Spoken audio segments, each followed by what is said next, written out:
Hi there and welcome to Central Texas Gardener. I'm Tom Spencer. Green roof gardens have made it to the top of the mainstream list. Today, designer Casey Boyter and architect Lauren Woodward Stanley explain how to do it. They also illustrate how this uplifting technology has long-term benefits. Right now, let's take a look at Casey's own green roof that's given her a new look at her world. For now, it's just a ladder. A staircase is in the future. But for now in her new garden, Casey Boyter's taking things one step at a time. When she built the bunkhouse next to her home, Casey designed the roof to go with it. As a garden designer and coach, she's taken her work to a new level. I guess you could say it was just me Googling on the computer one day, getting into gardening a whole bunch throughout my whole life with my grandma and my mom. And just always having that background of interest in combination with architecture and that interest, and melding those two together through research, found green roofs. On a cross-country tour, she spent months analyzing and learning about green roof technology. She returned home with a new mission. I'm working with a group called Growers, Green Roofs Working Expertise Regional Solutions. It's a group that I co-founded in 2006 to advance the knowledge of green roofs. It's just an amazing technology that can answer so many issues that we have environmentally in our cities and urban areas. Among 23 noted benefits, water quality and flood control. One of my favorite ones, and ones that I think is really most important to our urban areas and why I'm doing this most, is to combat the urban heat island effect. The effect that our cities are going through because there's so many hard surfaces, so much concrete. It's actually increased the temperatures in our urban areas by as much as a couple degrees, 4 degrees on average, I'd say. And these roofs can actually ameliorate that effect by cooling the surrounding areas, by evapotranspiration, cooling the surrounding areas. Retrofits are possible. But new construction, like her bunkhouse, is easiest since structural issues can be addressed from the beginning. She went for an 8 to 10 inch soil depth. My roof is an intensive example. That means it's usually thought of as 6 inches or above intensive. Extensive is 6 inches or below, with a little bit of play in between. You can do semi-intensive, semi-extensive. But this intensive roof is 70 pounds per square foot. So on 250 square feet, water included, fully saturated, it's almost, I'd say, 17,000 pounds up on 250 square feet. So that's a couple large trucks up there. So yeah, it definitely has to be structurally reinforced to reflect that needed weight up there. But I chose this deeper soil profile just because I wanted to grow things like cascading roses, which I have up there, which are a lot of fun, which is going to need a deeper substrate. Also, in my opinion, it's going to need to be watered a lot less. There's potential for more water holding capacity in that deeper soil profile. Other architectural concerns? Waterproofing and drainage. And then a specifically engineered soil profile, which is different in your regular garden soil because it has engineered elements like expanded shale, expanded clays, lava rocks, another mineral that I like to use. You have to have a higher percentage of mineral content in your soil to begin with because of that. Because the organics will degrade over time, you have to have something that keeps that structural integrity of the soil. So you don't actually have to keep adding dirt to it every year, and helps with the drainage element as well. Plant choices is an incredibly important element in all this. Short prairie grass is native to the area. In the western part of Austin, we have certain parts in limestone outcroppings where there's an 1/8 of an inch of soil, and plants are happily growing there. There are many drainage options. At the bunkhouse, Casey uses scuppers. It's quite fun to actually watch the water come off of this roof. Once we get an initial downpour, you can see it coming off of the roof without the green roof. And I have no gutters, so it just pours off the main roof. But about 2 hours later, after an initial rain on the green roof, that's when you'll see the water slowly start to trickle out, depending upon the type of storm that we have. But and then you'll see for a subsequent three days or so, the water continues to drip out. So it's able to slow the percolation of that rainwater off of these hard surfaces where they would pick up toxins, heavy metals, and those sorts of things, and carry that straight to a stream. Instead, it slows that percolation of water, actually processes that water, potentially making it cleaner. The burgeoning green roof technology includes countless ways to recycle, redirect, and preserve water. Casey's mission is to explore each one. But as a gardener, she recognizes the personally uplifting experience too. It really is just a place of solitude. Once I'll go up there and lay down on the lawn and actually just hang out and take my breaks there, because it feels like nobody's around. It's a completely different perspective, yeah, which is nice. Well, we're going to come back down to the ground right now, or at least here to the studios of KLRU-TV and Central Texas Gardener, where we're going to be talking more about green roofs. And we're joined by a couple of folks who've created a network that is studying and promoting the use of green roofs here in Central Texas. We have Lauren Woodward Stanley, who's an architect and has a green roof herself, and Casey Boyter, who we just met, the designer whose lovely roof we just visited. And I'm sure that a lot has changed there. We'll be visiting about that in just a moment, Casey. But I want to start off by visiting with you, Lauren, and talking a little bit about the network that you've created. It's called GROWERS, which is an acronym for what? Green Roofs, Working Expertise in Regional Solutions. Okay. It's something that Casey and I and another woman, Dylan Siegler, came together in 2007 to, via a mutual contact and a roof consultant who's sort of a guru, green roofs, and we all were interested in our own respective worlds in green roofs and what the appropriate ones could be in Austin. Right. And so it's really informal, and it's just we have a website, austingrowers.com, and it's just about sharing information and knowledge, and just being a network, posting projects that are happening in Austin. Well, I think it's a really exciting new way for people to garden. And as space tightens up and the world heats up, these kinds of interventions really can make a big difference in the way we live. Casey, we saw your roof when it was relatively new. How does it look today? It looks pretty amazing. It's grown so fast. All the roses are in bloom. The sedge seed is coming to seed. It's filled in. I'd say it's probably about 75% full, established at this point. Yeah, and I still have not watered yet. Oh, that's yeah. It's been a very good spring so far. It sure has. We've been very lucky. Right. Yeah. And speaking of spring and rain, I'm curious, what happens when we get one of those Central Texas downpours on a green roof? It acts as a sponge. It slows the water down, which is all good. It's good for our fish and our waterways and our roads flooding. Right. That's the sort of big benefit that's touted often is stormwater retention and detention, slowing it down. So it's a sponge in a lot of ways. It's a sponge for sort of, it acts as an insulator. It slows things down. It's just another dynamic layer. It's biologically very, very dynamic that helps in a lot of different ways for buildings and environment. Well, I'm sure it helps insulate the buildings, but that whole notion of it being a sponge-like thing, I would be afraid of just watching the garden come off the roof, but that doesn't happen because of the roots of knitting everything together, right? Yeah. It's all just it's another sort of like biological layer. It's a happy world with bugs and soil microbes and roots and plants, and it doesn't wash away. And Casey, and looking at pictures of the roof in its current state, I see there abundance of flowers, including, I can't believe it, roses growing on a roof. I have a red cascade and a Marjorie Fair. They're both cascading over the edges in full bloom right now. So very that's exciting. Terrific. I mean, imagine, if you will, just roses cascading off of your roof, which is really quite a treat. Open up the windows and take the fragrance in that way would be quite something to have. Definitely.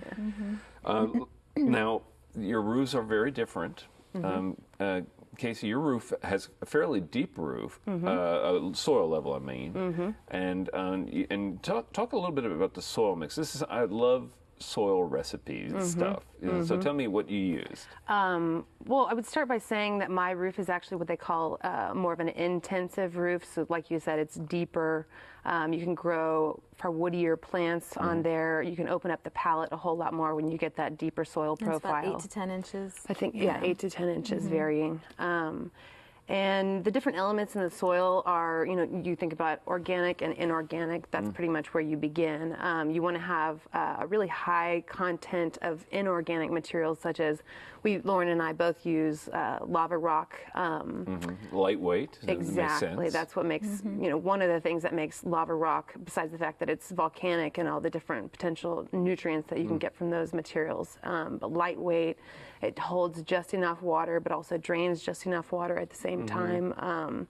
It's actually a great stabilizer. I've found that the silt has, the smaller fines have kind of moved through the profile. Exactly. The cracks and everything. And that lava rock actually provides a mulch now, so it kind of doubles as a mulch. Great. Yeah. And you've used more of, you have a thinner profile for your soil. Yeah. And using different kinds of plants. There are more grasses and things like that. There's definitely overlap. I think there's more commonality than there are differences between our roofs. They're both, mine is what you'd call fully extensive, so that's sort of defined as 4 to 6 inches of depth, which is really demanding a lot for, especially this climate, for something to function and perform well and not die, not get too desiccated, too dried out. But also lava rock, perlite, and decomposed granite sand, and some rice hulls, 10% rice hulls, and just a little bit of cow manure, just a little bit of organic. Just a touch. Just a touch, a little sprinkling. Mm-hmm. And Casey and I worked on this formula for my roof by 3 different times doing a trial to see how the water would drain, what it would weigh, fully saturated. Yeah.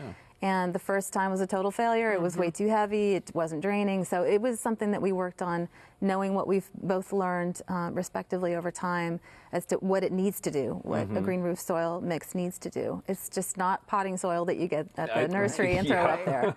Right. Now, Casey, your roof is flat, and yours actually, Lauren, is got a little pitch to it, right? Yeah, it's 1 to 12. It slopes 1 inch per 12 inches, so it's kind of a little bit, it's just a between gentle. flat and a shed roof. And one of the differences between our roofs is that she's got something called a parapet, which is our sort of mini walls that kind of are wall continuations of the main walls, exterior walls of the structure, and it's just all, it's like a bathtub. The membrane wraps up and it's just all filled in with soil. Mine, in contrast, is like a slab, and then we have a garden edging that's like a sort of a perforated, extruded aluminum edging that's like an L, and that holds the soil in. And I've got about this much depth, where she's got about double that. Yeah.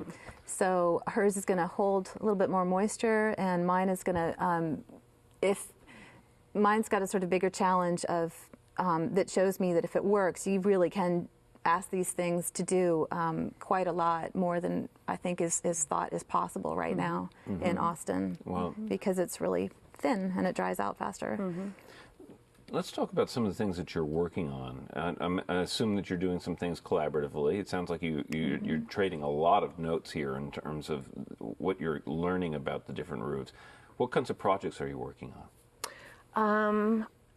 Me individually, I have I design and build gardens on the ground as well as green roofs. So I have mostly actually residential projects. I have a small handful of residential green roofs that I'm in the process of designing and building right now. And at the same time, we have a project that we started, I believe it was over the beginning of winter maybe, called Grow Austin. It's a part of Growers where we're actually building postage stamp green roofs all across Austin to just further that knowledge and show those examples to people out there. We just completed our first roof last month, and it looks great. It's on a garden shed. It's about 250 square feet, I believe, and there's a couple more in the running that should be coming to fruition soon. And this Grow Austin, this sort of green roofs over Austin, is a specific project that growers as a group set about to really get on the ground and put up these small roofs over unconditioned space. If there weren't any, people kind of volunteer their tool shed, their chicken coop, carport maybe, because there's much less liability associated with that. And the point is to try this sort of soil mix with this plant palette here, Now we're going to go over to North Austin with this person over here who's wants to throw in with their project, and we're trying a different, maybe the same plant palette with a different soil mix. So we try all these different variables for the whole community, really. Yeah, and we've had so far the benefit of some donated materials, which is really fortunate. That's going to run out, but we're sort of looking at different ways to go after some more, get some little perks, so that people have a, they're more stimulated to want to participate. Well, Lauren, I want to talk more about the benefits to the homeowners. You're an architect, and I know that when you visit with your clients, you're talking with them about the benefits of this might possibly be. What are the benefits to the homeowners in terms of? I'm thinking about the cooling bills during the summertime. Does this really help? Green roofs appeal to people who are really interested in, like you said earlier, doing the right thing. They're sort of what they call public benefits and private benefits, and the public ones I alluded to before with the stormwater slowing and the urban heat island, and which all ties into climate change and doing what you can on that front, having more green surface rather than hard gray surface. The private benefits are for the, sort of augmented insulation, to thermal insulation for the interior of the house, augmented sound insulation. Wildlife, it can be an amenity if you've designed the thing to be able to get up there and enjoy. I think most residential applications are that way. I don't think too many people want to do green roofs and they never go up there or see them. What are some of the others? It cools the ambient temperature so that your air conditioning bills are just everything is kind of a little cooler. And we could all use a little bit of that. And you can look during the summertime on any weather forecast and see the heat island effect in reality, always impacting the center of the town more. So the more people who do this, the better, as far as I'm concerned. Exactly. Real briefly, how do people get in touch if they want to do so? Growersaustin.com is a great place to begin. Okay. That's growersaustin.com, and you can scroll across a button there that allows you to join the Yahoo group. Okay, great. All right, well, we encourage people to do that, and we thank you both for the work that you're doing and for being our guest today. This is really exciting to me, so thank you so much. Thanks a lot for being our guest Enjoyable. here. And coming up next is our friend Daphne Richards.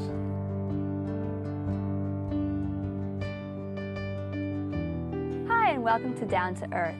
Our question this week is another great viewer question on whether or not to dig up your spring flowering bulbs. Many of our cold season bulbs don't naturalize here. We don't have enough days of cold for them to flower for us again next year. They may grow back, but they likely won't produce flowers. These are plants such as tulips, hyacinths, and crocus. Those bulbs do require 8 to 12 weeks and sometimes even 16 weeks to flower for us. And we just don't usually get that cold in our winter. Although last winter we did, so you may have had a little better flowering on your bulbs from last spring. So often we do treat these plants as annuals. We leave them in the ground and we just replant them next year. If you do leave them in the ground, they may reflower for you next year, just depending on the winter. You also have the choice to dig them and store them, although this can be challenging for us here in the South where we have such hot summers. If you do choose to dig and store them, you need to clean them and allow them to dry out. Then dust them in a fungicide, a powdery fungicide such as copper or something like Captan. Be careful with those fungicides. Then place those bulbs in a paper or plastic bag, a loose plastic bag, but store them in peat moss, much the same as you would have when you ordered bulbs off of the web. If you keep them too wet, they will rot, but if you keep them too dry, they will use up all of their stored energy. Chill them in the refrigerator next fall and plant them out in December. Most daffodils, paper whites, and Clusiana tulips do naturalize here, but they may be dug up by squirrels. Our plant this week is mealy blue sage, Salvia farinaceae. It's a great one for full sun or light shade. It gets 2 to 3 feet tall by about 3 feet wide. It does get a little taller in shade and more sprawling in the sun. The flowers are pale blue to dark blue purple, and more rarely you can find a white cultivar. The flower spikes add another 12 inches to this plant, and it is covered with flowers all summer long. Those flowers attract butterflies and hummingbirds, which are a nice addition to our garden. This plant does, as I said, flower all spring through the summer in the heat and to the fall. The leaf color varies from either a greenish gray to a darker green, depending on the cultivar that you choose. These plants are perennial and are hardy down to 0 degrees, so you do shear them back in the winter. They're very drought tolerant, meaning that they can take periods of drought, but they do prefer to be watered regularly, but don't overwater them, especially if you have a heavy clay soil, as many of us do. They do prefer lighter soil, but they can tolerate sand and heavy clay. Like many of our salvias, they're reported to be deer resistant, although no plant is deer proof. To do in your garden right now, it may feel a little late, but it's a great time to apply your first fertilizer to your lawns. This is not to be done too early unless you already have, because it does encourage growth a little earlier, and you do then have to mow and water a little more this summer. Actually, your plants had enough stored energy, your turf, from the winter to leaf out for you, and this is a great time to go ahead and fertilize them for the first time. You do need to encourage the growth right now to choke out those weeds that you might have had invade us over the summer. We'd love to hear from you. Visit klru.org/CTG to send us your question or plant of the week from your garden. Thanks, Daphne. Now let's check in with Trisha Shirey for Backyard Basics. Zinnias are a really drought-tolerant flower, and they're just so elegant in the garden. In fact, Zinnia elegans has been around for hundreds of years. Most of the zinnias can trace their parentage to South America and South Texas and the southern areas, so they're very drought-tolerant.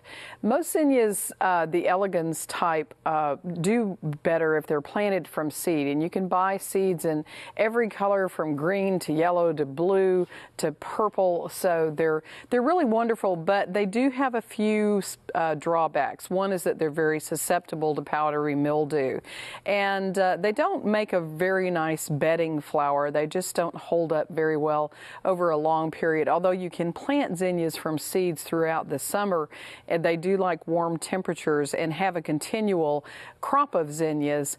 There are some new varieties, though, that have been developed that are just really magical in the garden all year long. These varieties I can plant in April and still have them until the first freeze. So I like when I have a continual source of color that's really easy to grow. And these new varieties of zinnias have been developed to be much more tolerant of leaf diseases like powdery mildew. So they just don't have the problems. They also don't have to be dead-headed. With your traditional Zinnia elegans, you do have to take off the old spent flowers in order to keep them in flower production longer. But that's not an issue with these. Now, one of the new varieties is Magellan. And this is a very robust plant, puts on lots of flowers, and it comes in a wide variety of colors. The flowers themselves can be up to 6 inches across, and they're a dahlia-type flower that looks like the traditional zinnia. Not as good as a cutting flower, of course, but certainly a great addition to the garden. They'll be about 12 to 18 inches tall, so they're wonderful for containers as bed edging, and all of these zinnias are great for attracting butterflies to your garden. Butterflies just love the flowers of zinnias. Now, another wonderful new introduction is the Zahara zinnia. A little bit smaller flowers, but really incredible true colors. I love the really bright lemon yellow of the Zahara, and I found these to be extremely drought tolerant last summer. I tried those and was quite pleased with the color and with their durability. Another zinnia that is a great bedding plant is the Zinnia angustifolia, or narrow-leaved zinnia. And these only come in 3 colors. There's a gold, orange, and white, but they're very drought tolerant. These are only about 12 inches tall, but they're just give you a really solid mass of color. You can barely see foliage with them because there's so many flowers. The flowers are only about 1 inch across, but just a terrific bedding plant. Then the short stuff zinnia is another one that's kind of small. It's only about 12 inches tall, and will give you a lot of color and a lot of impact in the garden, but on very short stems. And then another one that is a fairly new introduction are the Profusion series. I particularly like the Profusion Coral and the Fire series. They're just really vivid colors. Now, all of these zinnias appreciate a well-drained soil, so moisture. They're not going to do well in a soggy area. They have to have sun to perform well. So don't put them in a semi-shade area because they just won't be happy. They do better with drip irrigation rather than spray, but these bedding type zinnias can do well if you have foliage spray. Just make sure you're not spraying the zinnias down early in the morning because that definitely makes them less attractive to butterflies as a nectar source if they're watered early in the morning. But give them regular feedings, and you should have zinnias all summer long and absolutely trouble-free with some of these new varieties. And then I plant the seeded types back behind these, so I have all of the zinnias available for cutting and for enjoying in the flower gardens. Visit klru.org/CTG to watch online, get more tips, and check out events. Next week, we'll look at summertime winners. Until then, I'll see you in the garden. To learn about today's program, watch online, and follow CTG's blog, check out klru.org/CTG.